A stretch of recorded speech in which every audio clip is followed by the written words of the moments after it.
బాగుంది, ఎందుకు వచ్చిందో అర్థం కాలే. రాజమౌళి ఉన్నాడు, ఎందుకు వచ్చిందో అర్థం కాలే. అందుకనే వాళ్ళకైతే అర్థం, నీ సాఫ్ట్వేర్ కాదు, నీ సాఫ్ట్వేర్ కాదు. నేను చెప్పేది ఏంది భయ్యా, హైటెక్ సినిమా అందరికి అర్థం కాదు. సాఫ్ట్వేర్ సినిమా సాఫ్ట్వేర్లకు మాత్రమే అర్థమవుతుంది. రాజమౌళి గారు వచ్చారు, ఎందుకు వచ్చారు అర్థం కాలే. ఎందుకంటే సాఫ్ట్వేర్ కాదు కదా, నేను సాఫ్ట్వేర్ కాదు. రాజమౌళి గారు వచ్చారు, ఎందుకు వచ్చారు అర్థం కాలే. మన ఆర్జీవి గారు వచ్చారు, ఎందుకు వచ్చారు అర్థం కాదు. బుజ్జి బ్రహ్మాండంగా ఉంది. అందుకని అది సాఫ్ట్వేర్ కదా. హైటెక్ సినిమా అందరికి అర్థం కాదు. సాఫ్ట్వేర్లు మాత్రం తప్పనిసరి చూడాలి.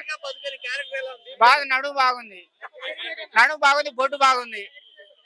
కానీ ఒకసారి చూపించారు భయ్యా.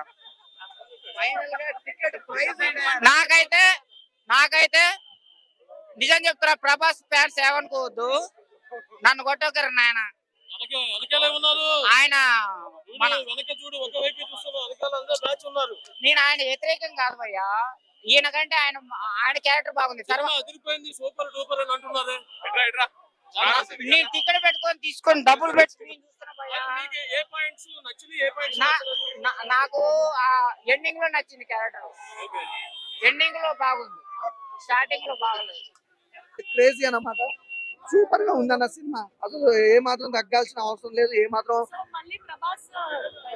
బాహుబలి సినిమా ఎలా రికార్డులు బ్రేక్ చేసిందో ఇది అంతకు మించి ఉందండి. రికార్డులు అసలు కాంప్రమైజ్ అనేది లేదు సినిమా. ప్రభాస్ గారు ఏంటండి, బ్రహ్మానందం గారు ఉన్నారు, ఆర్జీవి గారు ఉన్నారు, ప్రతి ఒక్కరి క్యారెక్టర్. అవును, ప్రతి ఒక్క ఇండస్ట్రీ నుంచి ఒక యాక్టర్ అయితే ఖచ్చితంగా ఉన్నారండి, ఇందులో ఎలాంటి డౌట్ లేదు. కానీ సినిమా మాత్రం మిమ్మల్ని అయితే అలా అసలు కూర్చోబెట్టేస్తుంది, అలా ఉంది సినిమా. హాలీవుడ్ ఏందండి, హాలీవుడ్ లో కూడా సినిమా తీయాలంటే ఇప్పుడు తెలుగు ఇండస్ట్రీలో కలికి సినిమా చూపించాలి, అలా ఉంది వాళ్ళకి ఇంప్రెషన్. ఇది ఫస్ట్ డే కలెక్షన్ వీళ్ళు 600 కోట్లు అన్నారు కదా, నాకు తెలిసి 1 వీక్ లో కూడా నాకు తెలిసి 2-3 వేల కోట్లు వస్తుంది, అట్లా ఉంది ఫాలోయింగ్. కానీ ఇంకోటి ఈ రోజు ఐమాక్స్ లో 2 బెస్ట్ మూమెంట్స్ అనమాట. ఒకటి ప్రభాస్ వాళ్ళ మదర్ రావడం, అలాగే మన బుజ్జి రావడం. I love you Bujji. Bujji super. Cinema ఎలా ఉంది? తెలుగు సినిమా క్లైమాక్స్ అంటే కుత్తర్రా సినిమా బ్రో. ఆయన అడగాలి బాబు, I'm Telugu cinema fan. I don't చాలా బాగుంది. Like I really enjoy the film. ఎన్ని మనకు తెలియదు, ఓన్లీ తెలుగు సినిమా. ఈ సినిమా అసలు మన కోసమేనా ఇంత వేస్ట్ చేసినందుకు, ఇన్ని రోజులు వెయిట్ చేసినందుకు మంచి సినిమా ఇచ్చాడు ఆయన. కిక్కు అతను అంటే తనంటే ఏంటో ప్రూఫ్ చేస్తున్నాడు. నిజంగా పవన్ కళ్యాణ్, ప్రభాస్ వీళ్ళందరిలో మించి వెళ్ళిపోతాడు ఖచ్చితంగా ఈయన. ఈ సినిమా నేను మాత్రం లైఫ్ లో మర్చిపోలేను. ఒక్కో ఫైటింగ్ ఒక్కో దానికి చూస్తే భూస్వామి కాదు, దాని అమ్మ మొగుడు వస్తుంది, అంత బాగుంది. నిజంగా నేను చాలా ఎంజాయ్ చేసా, వండర్ఫుల్ గా ఎంజాయ్ చేసిన. ఎంజాయ్మెంట్ నేను మాటలో చెప్పలేకపోతున్నా, ఒక రేంజ్. ఇంకా ఆ ఫైటింగ్, ప్రతి ఒక్క ఫైటింగ్ లో ఎగరడాలో కొట్టుకోవడాలో నిజంగా రియల్ అనిపించిందా. అతను ఎలా పెట్టే పెద్ద సంఖ్యలు ఎలా పెట్టి ఇట్లా కట్టి ఇట్లా పెడితే ఇది ఇడిపించుకోగల లేదా అని చెప్పి నేను తెగ టెన్షన్ పడ్డా. కానీ నాకైతే దాంట్లో ఉంటే ఏడుపు, కన్నీళ్లు, ఆనందం, నవరసాలు అంటే చూడు, అన్ని రసాలు ఇక్కడే ఉన్నాయి.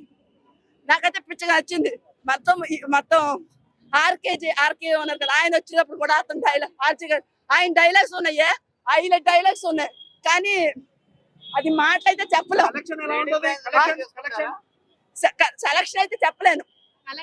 కలెక్షన్ అయితే చెప్పలేను నేను. ఎందుకంటే ఆ సినిమాకి వర్ణంతో కూడా సరిపోదు.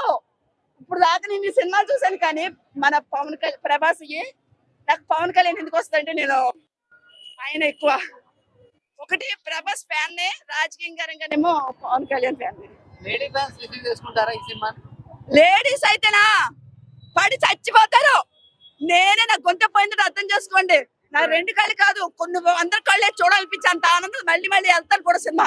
మినిమం మళ్ళీ చూడాలనిపిస్తుంది. మళ్ళీ మధ్యాహ్నం సాయంత్రం కూడా వెళ్దామని అనుకున్నా. ఆల్రెడీ కన్ఫర్మ్ 100% కాదు, కొన్ని కోట్ల % చెప్తున్నా. ఇది మాత్రం ఒక్క క్రాస్ కాదు, మొత్తం అందరూ సినిమా ఇండస్ట్రీస్ బాలీవుడ్ టాలీవుడ్ అన్నిటిలోనూ ఒక రేంజ్ లో ప్రభాస్ గుర్తింపు తెచ్చిందంటే ఎక్కువ తీసుకొస్తుంది. అందులో ఒక డైలాగ్, ఒక టైమింగ్, ఇంకా మాస్ ఏంటి, క్లాస్ మాస్, ఎవ్రీథింగ్ అన్ని వాళ్ళకి కూడా ఒక రేంజ్ లో ఉంటది. బూస్ బంప్స్ వచ్చినాయి, బూస్ బంప్స్ కూడా కాదు. నేనైతే అక్కడ పడి చచ్చిపోయిన ఆనందంతో, వాటర్ వచ్చింది, అగ్గి మంటలు వచ్చినాయి, శాఖలు వచ్చినాయి, నా హీరోకి ఏదైనా అయిపోతుంది ఒక టెన్షన్ కూడా రప్పించారు.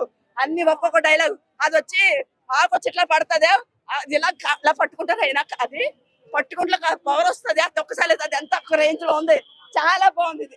అన్న మేము ఫస్ట్ ఈ రోజు 12 గంటల నుంచి బాస్ సినిమా కోసం వెయిట్ చేస్తున్నాం అన్న. ఈ రోజు ఇది మన తెలుగు సినిమా కాదు, మన ఇండియా సినిమా కాదు, ఇది ఖచ్చితంగా వరల్డ్ సినిమా. మన నాగాశ్విన్ గారు కూడా అన్నారు ఈ రోజు మనం హాలీవుడ్ పోతే తప్పేంటి అని అన్నాడు. ఈ రోజు ఒక హాలీవుడ్ సినిమానే మన తెలుగు ఇండస్ట్రీలో పెట్టిన సినిమా మాత్రం సూపర్ సూపర్ సూపర్ ఉందన్న. ఎంట్రీ ఎలా ఉంది? ప్రభాస్ ఎంట్రీ మన అందరికి ఫ్యాన్స్ కి ఒక పెద్ద పండుగ అనిపిస్తుంది అన్న. సూపర్. దాంట్లో ఇంకొకటి, ఒక రోబోట్ కి ఒక ప్రముఖ హీరోయిన్ వాయిస్ పెట్టారు, మస్తుందనా. ఎస్. ఇంకొకటి దీంట్లో ఒక విషయం ఏంటంటే మన దుల్కర్ సల్మాన్ ఉన్నాడు, మన అమితాబ్ బచ్చన్, ఆర్జీవి, రాజమౌళి, విజయ్ దేవరకొండ, ప్రతి ఒక్కరు ఏ ఒక క్యారెక్టర్ తగ్గకుండా సినిమాని మస్తు తీసిరనా. మనం ఈ రోజు ప్రతి ఒక్క తెలుగుడిగా గౌరవించదగిన విషయం ఏంటంటే ఈ cinema not only Telugu cinema, ఇది ఒక హాలీవుడ్ సినిమా. మనం అంటే మన తెలుగు వాళ్ళంటే పడని వాళ్ళే ఈ రోజు ఈ సినిమా బాగాలేదంట అది అని యూట్యూబ్ లో రివ్యూలు ఇస్తున్నారు. కానీ ఈ రోజు మనందరం గర్వించాలన్న, ఖచ్చితంగా జై తెలుగు అంటట్టు చేసిండన్న ఈ రోజు సినిమా. ఇలాంటి క్లాసికల్ సినిమానా, మాస్ సినిమానా? మాస్ ఆడియన్స్ కేనా, క్లాస్ ఇది ఒక మైథాలజీ సినిమా. మైథాలజీ సినిమాని మాస్ లోకి కన్వర్ట్ చేసిండు, మాస్ తో పరంగా టెక్నాలజీ కన్వర్ట్ చేసిండు. ఇది మళ్ళీ టెక్నాలజీతో పాటు ఒక సైన్స్ ఉంది దీంట్లో, సైన్స్ ఫిక్షన్ సినిమా. నెక్స్ట్ అంటే మన కలియుగం అయ్యేటప్పుడు ఏం జరుగుతుంది అనేది తెలుస్తుంది. ఇంకా మన అమితాబ్ బచ్చన్ క్యారెక్టర్ అయితే మస్తుందన్న. మనకంటూ అంటే ఇప్పుడు అశ్వత్థామ అంటే ఇలా ఉంటాడా అని మనందరికి తెలియని వాళ్ళకి ఏ విధంగా ఉంటుందో అశ్వత్థామ క్యారెక్టర్ ని అలా రివీల్ చేసిరన్న. సూపర్ ఉందన్న. టికెట్ ప్రైస్ ఎక్కువ, పైసా వసూలు మూవీ. పైసా వసూలు మూవీ అన్న. టికెట్ ప్రైస్ పైసా 100% పైసా వసూలు మూవీ. మనకు అంటే ఎంత పిండికి ఎంత రొట్టె అంటట్టు ఈ రోజు ఆ టికెట్ ప్రైస్ ఎందుకు పెట్టారు అనేది కూడా మనకు అర్థమవుతుంది ఆ సినిమా చూస్తే. ఎట్లా ఉంది సినిమా, విజువల్స్ కానీ, బ్యాక్గ్రౌండ్ మ్యూజిక్ కానీ? ఇది తెలుగు సినిమాలో లేదు, ఇది ఒక హాలీవుడ్ బాలీవుడ్ సినిమాలో ఉంది. తెలుగు సినిమానికి ఒక గర్వించదగ్గ సినిమా ఇది. నాగార్జున గారు మొత్తం అందరినీ కూడా యూజ్ చేసుకున్నారు. ఆర్జీవి గారిని, ఎస్ఎస్ రాజమౌళి, దుల్కర్ సల్మాన్, బ్రహ్మానందం గారు, విజయ్ దేవరకొండ అందరూ కూడా మంచి క్యారెక్టర్ అన్నింటిలో కూడా 100% న్యాయం చేశారు. దీపికా ఈ అన్నింటిలో కంటే దీపికా పదుకొనే ప్రెగ్నెంట్ అయినప్పుడు కూడా ఆవిడ యాక్టింగ్ కూడా చాలా బాగా చేశారు. ఆవిడ బయట కూడా ప్రెగ్నెంట్ అయినా సరే చాలా యాక్టింగ్ కూడా చాలా మంచిగా చేశారు. సినిమా మాత్రం 100% ఫస్ట్ రోజే అన్ని రికార్డ్స్ ని కూడా బ్రేక్ చేస్తుంది. 100%. ఇది టెక్నాలజీకి సంబంధించి. దీంట్లో మా సాంగ్స్ ని ఎదుర్కోవాలని చెప్పేసి ఏదో ఐటమ్ సాంగ్స్ గురించి అయితే సినిమాకి ఎక్స్పెక్ట్ చేయదు. ఇది ఒక టెక్నాలజీ, ఇది ఒక థాట్, కొత్త థాట్. దీన్ని ఎంకరేజ్ చేయాలి. ఇది ఒక కొత్త థాట్, ఇది అందరికీ అర్థమవుతుంది. దీంట్లో ఏమీ లేదు, అర్థం చేసుకోవాలి. వెళ్ళినప్పుడే బోరింగ్ గా ఫీల్ అయితే బోర్ గా అనిపిస్తుంది. కానీ సినిమా మాత్రం చాలా బాగుంది. ఇది ఒక టెక్నాలజీకి సంబంధించింది. ఇప్పుడున్న ప్రజెంట్ సిచ్యువేషన్ బట్టి తీసిన సినిమా ఇది. పార్ట్ 2 కి ఇది మంచి బేస్. ఇది పార్ట్ 2 ఉంది. పార్ట్ 2 చాలా బాగుంది. మన కమల్ హాసన్ గారు పార్ట్ 2 హీరోలు ఆయన కమల్ హాసన్ గారు. ఇప్పటి వరకు మనం కమల్ హాసన్ ని ఒక ముసలి ఆయనగానే చూస్తున్నాం. ఇప్పుడు ఆ ముసలోడు యంగ్ అయితే ఎట్లయితాడో పార్ట్ 2 అది బేస్ హీరోలనా. కానీ ఒక్కటనా, ఇప్పుడు ప్రభాస్ ది నెక్స్ట్ వచ్చే రివ్యూలో మైథాలజీలో ఒక క్యారెక్టర్ ప్రభాస్ కి ఇచ్చిరనా. అది క్యారెక్టర్ ఏంది అనేది మనం సినిమా చూస్తేనే అర్థమవుతున్నా. సూపర్. ఈరోజు మనకు అశ్వత్థామ ఉన్నాడు మైథాలజీ నుంచే, ప్రభాస్ కూడా మైథాలజీలో ఒక క్యారెక్టర్ అనే మన సినిమా చూస్తే అర్థమవుతున్నా. సూపర్ ఉంది సినిమా.